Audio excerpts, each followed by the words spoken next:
Welcome po sa Cooking Alasen. Magluluto po tayo ngayon ng napakasimple pero masarap na pansit gisado. Una, magigisa po muna tayo ng bawang at sibuyas. At ang ating karne. At chicken liver.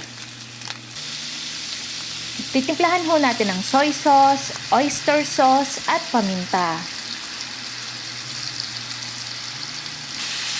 At maglalagay din tayo ng sausage or hotdog. At maglalagay tayo ng hot water. Kapag kumukulo na, saka natin ilalagay ang ating carrots. At maglalagay tayo ng seasoning, pwede rin ang magic sarap. At saka natin ilalagay ang ating noodles. At isasabay na rin natin ang ating repolyo. Haluin lang natin hanggang sa mag-well combine na yung ating mga ingredients. At kapag medyo naiiga na yung ating tubig, ay hanguin nyo na at luto na ari. Kung nagustuhan nyo ho rin aking video, ay paki-follow at subscribe naman ho ng Cooking Alasen. Maraming salamat po sa inyong panunood.